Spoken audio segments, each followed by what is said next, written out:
Welcome back to Unboxed by No Recipes, where we take some of the latest, greatest kitchen gadgets for a spin and tuck into some of the tastiest new trends. I'm Mark Matsumoto, and today we're going to be checking out something that's being billed as the next superfood. So does it pass muster, or is it all just a bunch of marketing hype? I don't know, but let's find out.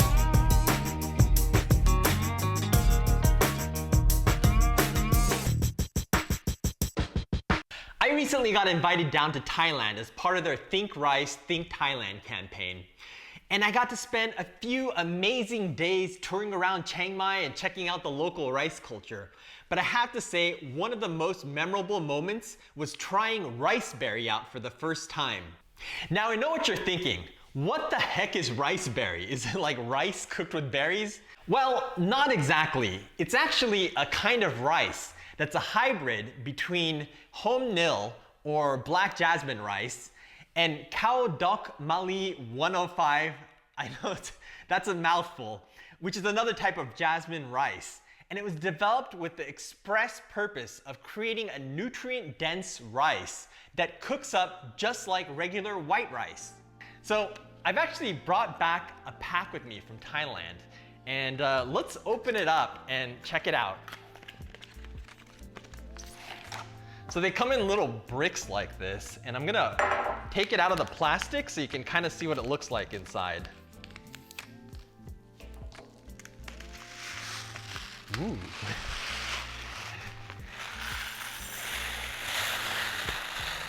So I got it out of the pack here, and it's got this really interesting aroma. It's like nutty, but it also has this kind of like savory smell that's kind of almost meaty and like a little bit porky and bacony. I know that sounds crazy, but it smells really good. It's a whole grain rice, which means the bran hasn't been polished off. But unlike brown rice, it cooks up just like white rice. And you see this purplish brown color? This isn't just about beauty. It actually shows that in addition to all of that fiber and protein that you're getting with a brown rice, you're also getting a ton of anthocyanins as well as antioxidants. So we know it's healthier for you and that it cooks up like white rice. But there's still one important question, which is, how does it taste? Now, I've already had this before and it was fantastic, but I've never cooked it before. So let's take this into the kitchen, cook up a batch, and see how it turns out. Cooking it is easy. If you're going by weight, add 1 part rice to 2 parts water.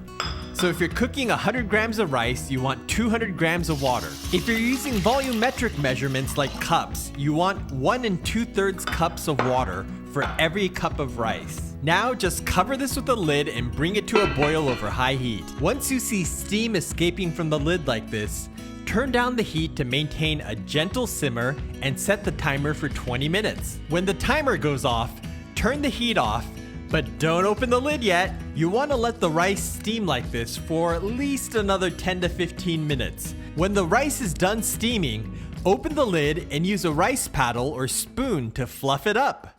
So the rice is cooked up, and you know, one of the first things I noticed as I was cooking it, do you remember how I was saying that the rice when it was raw smelled kind of savory and almost meaty?